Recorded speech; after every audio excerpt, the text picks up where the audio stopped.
Hi, my name is Oscar Marquez, and I'm a volunteer here at the Humane Society. I think it's important to adopt a new pet because it provides them a new home and prevents them from being killed or put down at a kill shelter, for example, animal services or anything. By adopting a pet, you might bring joy to his life and to your life as well. Having a pet is wonderful. Experience working here has been rewarding, knowing that I help maintain the facilities clean for them, feed them, walk them, give them attention. I like the Humane Society. We actually have 2 cats that we got from the Humane Society. Okay. So, yeah, and as far as I know, they're not kill shelters. So, I mean, I guess it probably would be better, I don't know, to adopt from a kill shelter than one that doesn't kill, but I don't know, I kind of like the Humane Society. Yeah, it seems like it's just cleaner and the animals seem happier and less likely to be sick.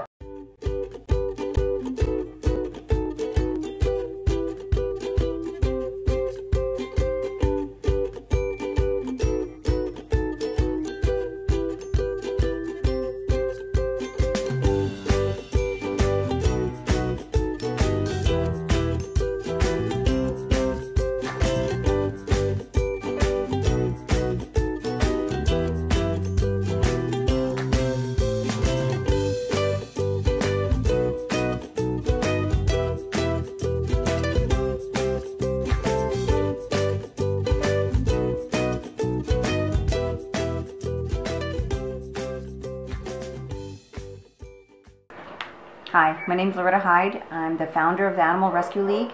We've been in Canutillo for about the last 19 years. We've done over 19,000 adoptions.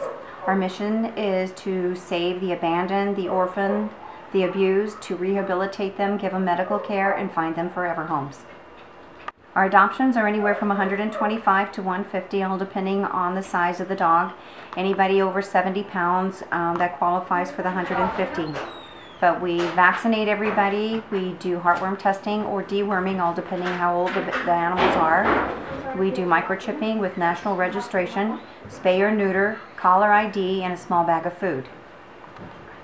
The shelter runs by donations, so when the adoption fee goes back into saving the next life. So when we charge the $125 for the adoption, that the doggy is free or the kitty's free, but then that money goes back into doing all the medical care for the next animal.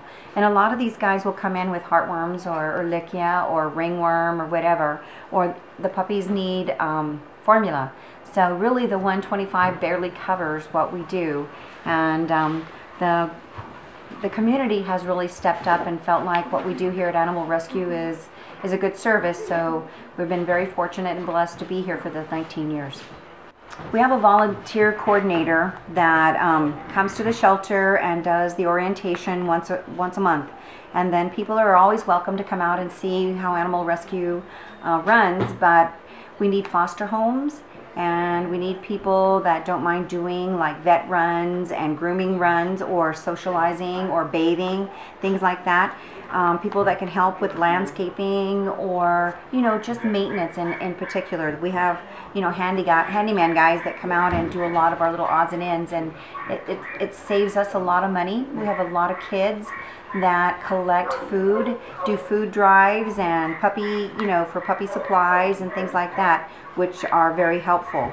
So we don't turn anything down. We're grateful for all the help that we get, and whatever anybody wants to donate, we'll make use of it. You know, I think being here for the last 19 years, we've heard everything from the animals' poop's too big, or they're moving, or their doctor said, you know, that they had a baby and they need to get rid of their dog, you know, or their cat, when really they haven't even done any allergy testing. You're not allergic to the dog or the cat, you're allergic to the dander.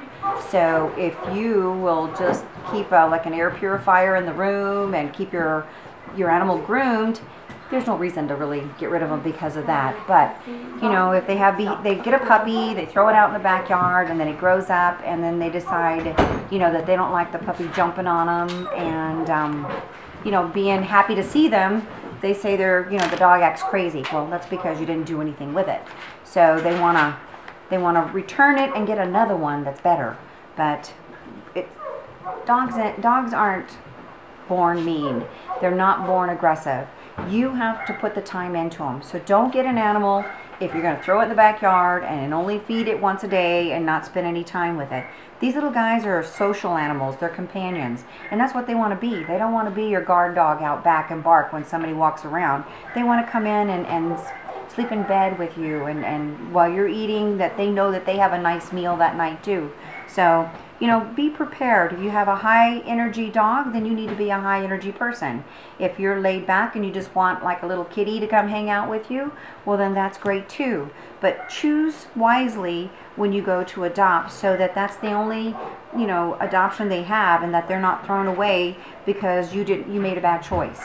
But you know, everybody has their excuses why they don't want their animal anymore, and when they've made up their mind that they don't want it, they'll make up any excuse to get rid of it.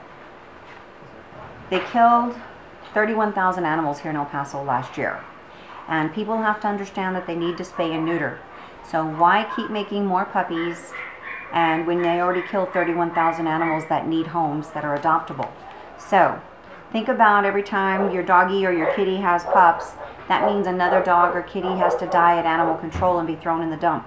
So adopt, don't shop, and save a life, and make sure you spay and neuter so that the shelters don't have to put animals down because people aren't responsible enough to not have homes for everybody that's already here and keep making more.